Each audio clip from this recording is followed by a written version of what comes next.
Good afternoon friends. जैसे कि हम लोग अभी रेनासन या उसको एलिजाबेथन एज कहते हैं। इसमें हम कुछ राइटर्स को कुछ ऑथर्स को पढ़ चुके हैं। तो फ्रेंड्स, आज का जो हमारे ऑथर हैं वो हैं एडमंड स्पेंसर। और आज हम इनकी कुछ पोइम जो है जो पढ़नी है हमने, उनमें से हम एक पोइम को ले रहे हैं जो कि उनकी एक डेब्यू पोइम है।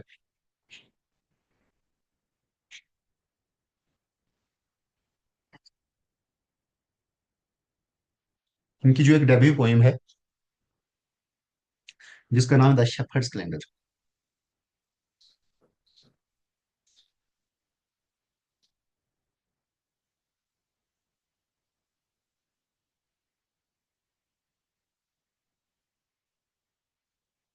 तो फ्रेंड्स, जो शेफर्ड्स कैलेंडर है ये एडमंड स्पेंसर का एक बहुत ही अच्छा वर्क है, रोमांटिक वर्क है।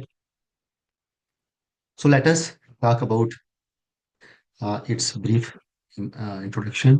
द शेफर्ड्स कैलेंडर, ये डिटेल्ड समरी की मदद से हम इसको समझने की कोशिश करेंगे। So friends, welcome welcome to detailed exploration of Edmund Spenser's the shepherd's calendar.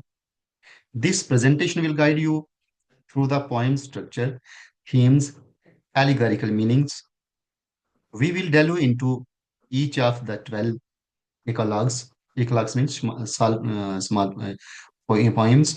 Examining their characters, उनके characters को हम examine करेंगे, symbols and significance within the broader context of Spencer's work. So friends, this poem was published in 1579. This work consists of 12 eclogues. इनकी short poems, pastoral gay poems, one for each month of the year. It means total कितनी points होने वाली है?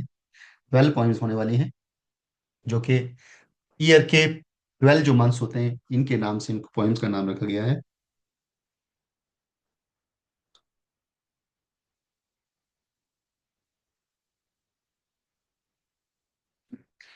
Actually I have urgent meeting to attend, UGC की meeting है sir, मैं attend कर रहा हूँ। हाँ। So published in 1579, this work consists of 12 eclogues, pastoral poems, one for each month of the year. This poem explores the changing seasons of nature and life, love, religion, and politics. So, friends, the Shepherd's Calendar is Edmund Spencer's first major work, marking the beginning of the poetic career. The poem follows a pastoral tradition where shepherds represent all people discussing social, political, and moral issues through their dialogues. The 12 eclogues are short pastoral poems, correspond to the 12 months of the year, reflecting the passage of time, the cycle of nature, and human experiences. The poem is allegorical, meaning that beneath simple shepherd dialogues, there are deeper meanings related to politics, religion, and morality.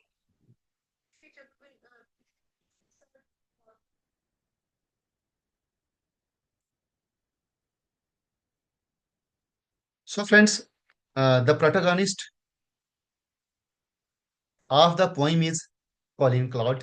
Colin clot एक important हमारे character हैं। Colin clot एक important यहाँ पर character हैं जो कि protagonist हैं, और हम कहें तो हीरो भी हैं इस स्टोरी के, इस पोएम में।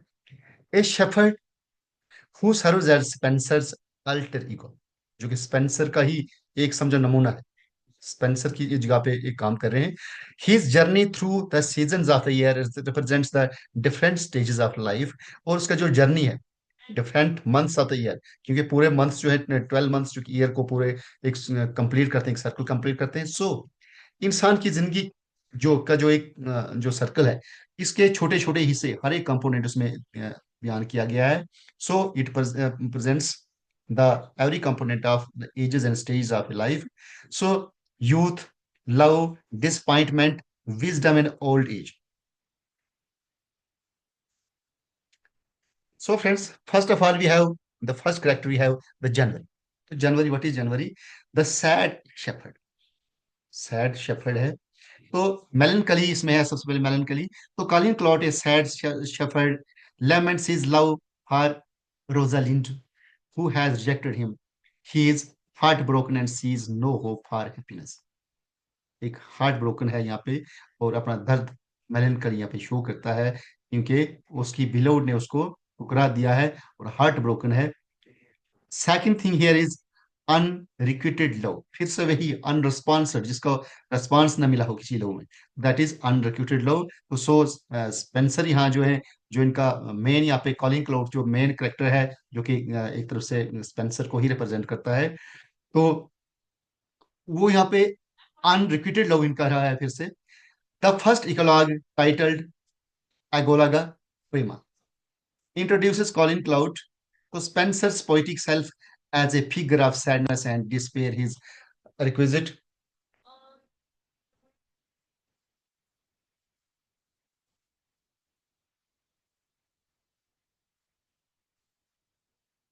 Spencer's poetic self as figure of sadness and despair. His unrequited love sets the tone for the exploration of emotional depths throughout the poem. No, friends, we have the second character, that is February. So, what is February? There is a debate on Shepherd's life. It shows a debate, and there are people, two persons, two characters. That is Thenlot, Thenot, Thenot, Thenot, और कड्डी, CUDDIE, कड्डी। तो इनके बीच में debate चल रहा होता है। तो Thenot क्या है? An old shepherd praises the simple life of shepherd, full of hard work and wisdom, representing the wisdom of experience. And while Kaddi is a young shepherd, wants to enjoy life and have fun instead, symbolizing the energy of youth and desire for enjoyment. So the second epilogue, this Agolaga or Secunda, features the debate between Kaddi and Thenot, representing the contrast between youth and old age. This highlights different perspectives on life and values of experience versus youthful exuberance. So next month we have March. What shows the March? March shows the religion and corruption in the society, in that society. So religious hypocrisy में क्या है?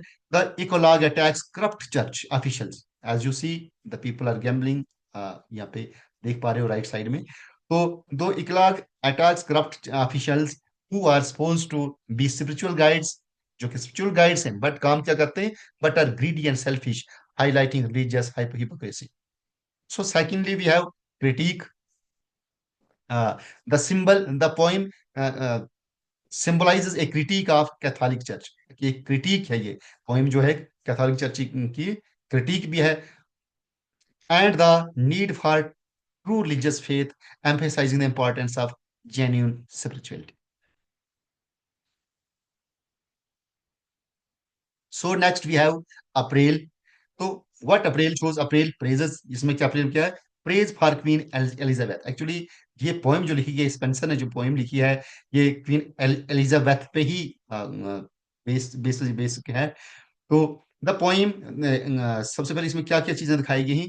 Political एलिगारी है, और golden age इस month की जो विशेषता है, करेक्टरिस्टिक है।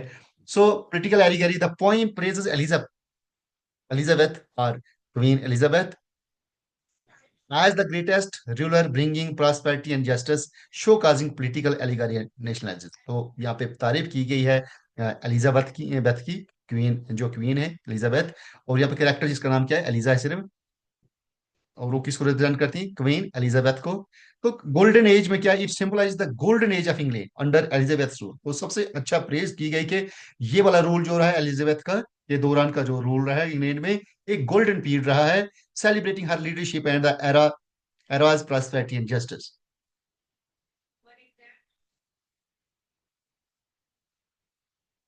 So next we have May, the month May, which show causes here religious controversy. Religious controversy में क्या है? सबसे पहले कैथोलिज्म, एंड दूसरा क्या है? प्रोटेस्टेंटिज्म। दो करेक्टर्स हैं जिनके बीच में कंट्रोवर्सी है, तो इन चीजों को यहाँ पे शो किया गया है। तो फ्रेंड्स, मैं actually I am cutting short this because I have an important meeting which I am attending online. So I am making only shortcuts. So you can take the screenshots of these things and you can read it. Next we have June, the hard life of a poet. What is there? जून क्या represent करता है कि इंसान एक poet जो है, क्योंकि poet अपने आप को कॉलिन क्लार्क जो है वो पोइट का ही रिप्रेजेंटेटिव है, करेक्टर है। तो इसमें जो पोइट की जो स्ट्रगल्स दिखाई गई हैं, तो हार्ड लाइफ, कितनी क्या क्या मुश्किलें में आई हैं, तो सो स्ट्रगल्स हैं, रिकॉग्निशन है और पैट्रोनेज है। Next we have July, the true shepherd. अब जुलाई क्या कहता है कि ट्रू शेफर्ड की ट्रू नेचर दिखाता है कि एक in Ecloga Septima, Ecloga Septima, सेप्टिम सेवन, तो सेवंथ मंथ जो जुलाई सेवंथ मंथ होता है, तो in Ecloga Septima Thomalin and Morrell, दो करेक्टर्स हैं। थोमिलियन और मॉरल जो discuss the difference between a true shepherd, a good priest, या ट्रू शेपर्ड, शेपर्ड किसको प्रेजेंट कर रहे हैं यहाँ पे, प्रीस्ट को, चर्च के प्रीस्ट को, and false shepherd, a corrupt priest को। This symbolises that true religion is about guidance and care, not wealth and power. It means true religion क्या होता है, जिसमें गाइडेंस मिले, एक ऑनेस्ट गाइडेंस मिले, और सिर्फ वेल्थ या पावर को वो विश्वास न करे। Next friends, this July also talks about the conversation between Homilian and Morel, emphasize that true religious leadership is about providing guidance and care rather than seeking wealth and power. This reflects Spencer's views on the ideal qualities of religious leader. कि एक religious leader किस किस्म का होना चाहिए, कैसी उसकी quality होनी चाहिए, किस तरह से ऑनेस्ट होना चाहिए। So next we have, after July we have August. तो अगस्त क्या शो काज करता है यहाँ पे, love and disappointment, love and disappointment, romantic betrayal we have there. So a conversation about the shepherd's love for a woman who does not love him back symbolizes the pain of unreturned love, like Colin Cloud's story. Now we have September, Agolaga Nona. सितंबर, जिसको एगोलागा नोना में कहा गया भाषा में, return में। तो social corruption, इसमें क्या है, सोशल करप्शन है। करेक्टर्स हमारे डेगोन डेव जो है, देवी जो है। तो थीम इसका क्या है, मॉरल एंड सोशल डीके है। मॉरली सोशली सोसाइटी डीके हो गई, सड़ गई है। तो Diggon Davie complains about the dishonesty and greed of the society, and what it symbolises, this symbolise the moral decline of the world and the poet's duty is to expose it. और poet की क्या duty बनती है कि जो immorality Y उसको इसको expose किया जाए, ताकि उसमें कुछ रिफॉर्म्स आ जाए। Now we have October. October, Aegloga डेसिमा,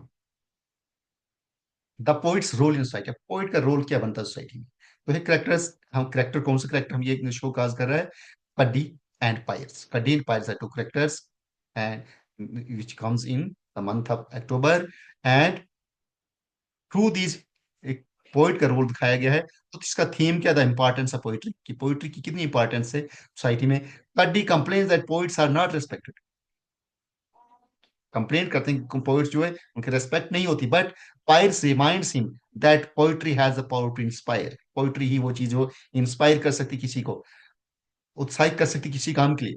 and what it symbolizes the struggle of poets to be valued by society. Struggle कर रहे हैं पोइट कि हमारी वैल्यू हो सोसाइटी में। नेक्स्ट वी हैव नवंबर। तो what show causes this November, this November show causes elegy for a last friend. एक खोए हुए दोस्त हैं, उनके बारे में मर्सिया लिखा है, एलिजी है उनकी मौत पे। हाँ, तो सो करेक्टर्स हमारे पास एक कालिन क्लाउड है, मेन करेक्टर जो हमारा है। तो थीम क्या है, डेथ एंड ग्रीफ, मौत है, उसके बाद ग्रीफ करना है, रोना धोना है। Colin Clout mourn the death of fellow shepherd, अपने साथी शेफर्ड की उनकी मौत पे वो मॉर्न करते हैं उसको। तो इस this symbolises the sorrow of loss, reflecting the passage of time. No next we have the last month, last eclogue जो हमारा है, लास्ट पोइट्री जो है, पेस्टोरल्स पोइट्री जो है, वो कौन सी है, दिसंबर। तो एगोलागा डोसिमिया इसको कहा गया।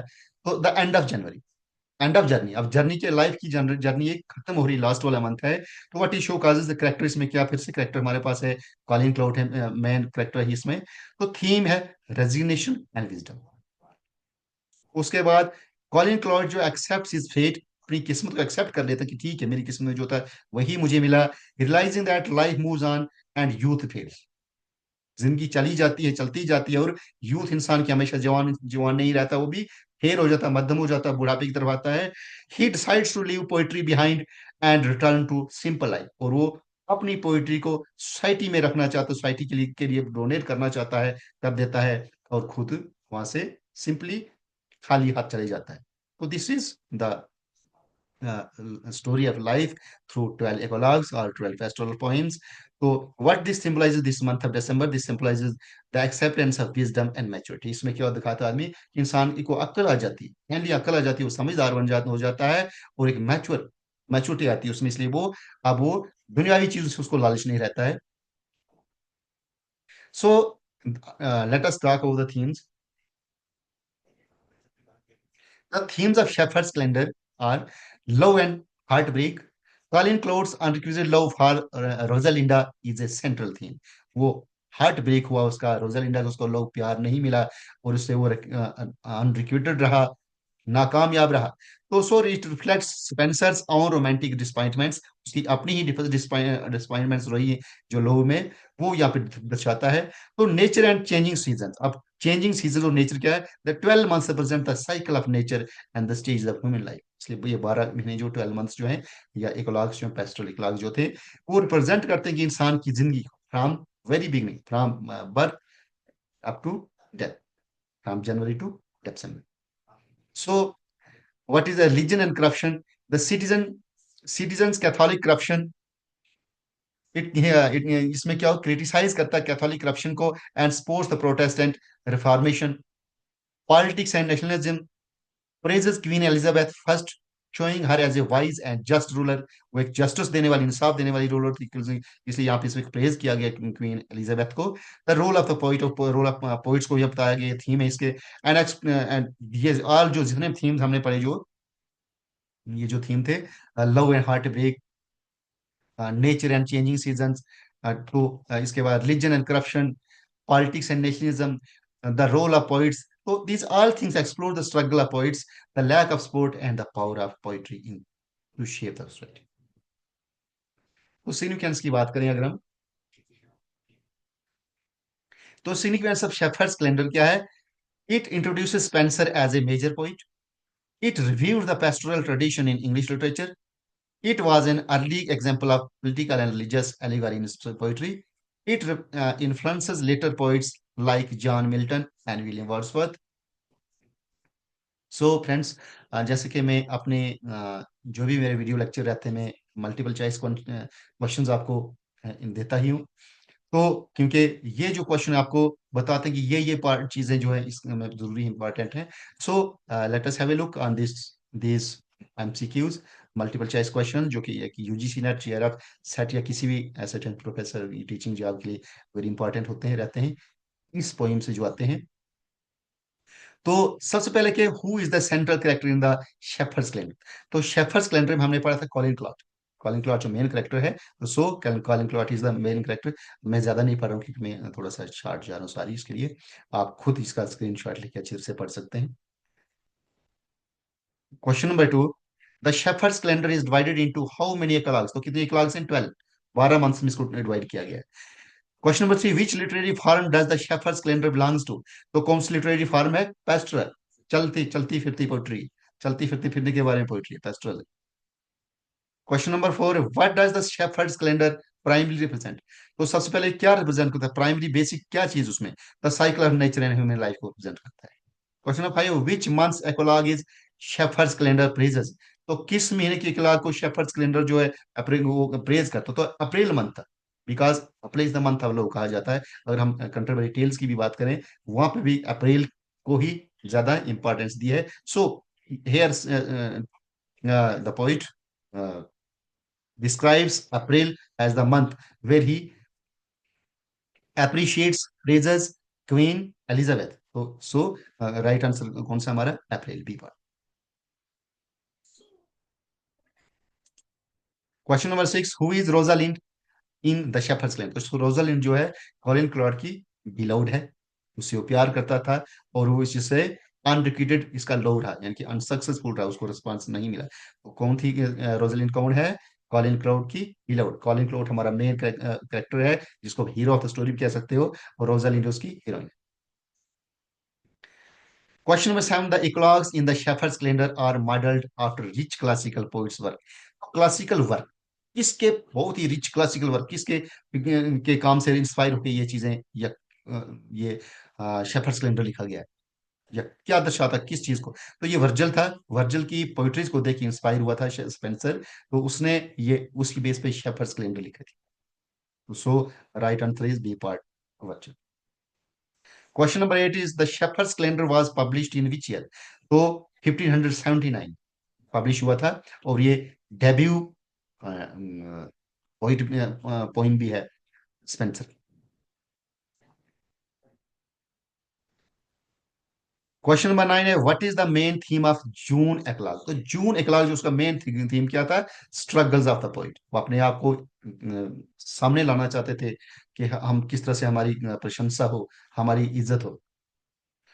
तो नेक्स्ट क्वेश्चन 10, द फाइनल एक्लॉग जो दिसंबर है रिप्रेजेंट, तो किस चीज को रिप्रेजेंट करता है वो? फाइनली हमने देखा क्या था उसमें, कि विजडम आ जाती है इंसान को, इसलिए सारी चीजों से रिजाइन देता है। So poet's resignation and wisdom is the correct answer. Question number 11, what is the significance of Shepherd's Calendar in Spenser's career? तो स्पेंसर्स कैरियर की बात करें हम, क्योंकि स्पेंसर ने जो कहानी जो उसने लिखी, तो कहा जाता, ये माना जाता है कि बहुत सारी उसकी अपनी जिंदगी की रिफ्लेक्शन इस पोइम में हमें मिलती हैं शेफर्ड्स कैलेंडर में। तो क्या सिग्निफिकेंस है इसके, क्या क्या सिग्निफिकेंस है? It is his first major poem, जैसे मैंने पहले बताया आपको, it was his last work, नहीं ये नहीं है, it was his first major poem. तो so B part is right answer. Question number 12, the term calendar in the shepherd's Calendar symbolises. तो कैलेंडर किस, कौन सी चीज को यहाँ पे सिंबलाइज करता है? Means terms parts of a life, so passage of time in human life इसको रिप्रेजेंट करता है। सी पार्ट इसका C part. Question number 13, which eclogue the corruption in the church? Which eclogue discuss the corruption in church? तो किस महीने की बात की थी? मई में। तो May is the, May discusses the corruption in the church. Question number 14 है, the shepherd's Calendar is dedicated to. तो शेफर्ड्स कैलेंडर किसको डेडिकेट किया था? तो सर फिलिप सिडनी। किसको किया है? सर फिलिप सिडनी को डेडिकेट किया था शेफर्ड्स कैलेंडर स्पेंसर ने। क्वेश्चन नंबर 15 है, what is the significance of May eclogue? May का जो इकलाग है उसका क्या सिग्निफिकेंस, उसमें क्या दिखाया गया है? कि एक डिबेट है गुड एंड बैड के बीच में। तो so it discusses the conflict between Protestantism and Catholicism, इसके बीच में एक कंट्रास्ट था। So right question is B part. Question number 16 है, the language and style of Shepherd's Calendar are influenced bye.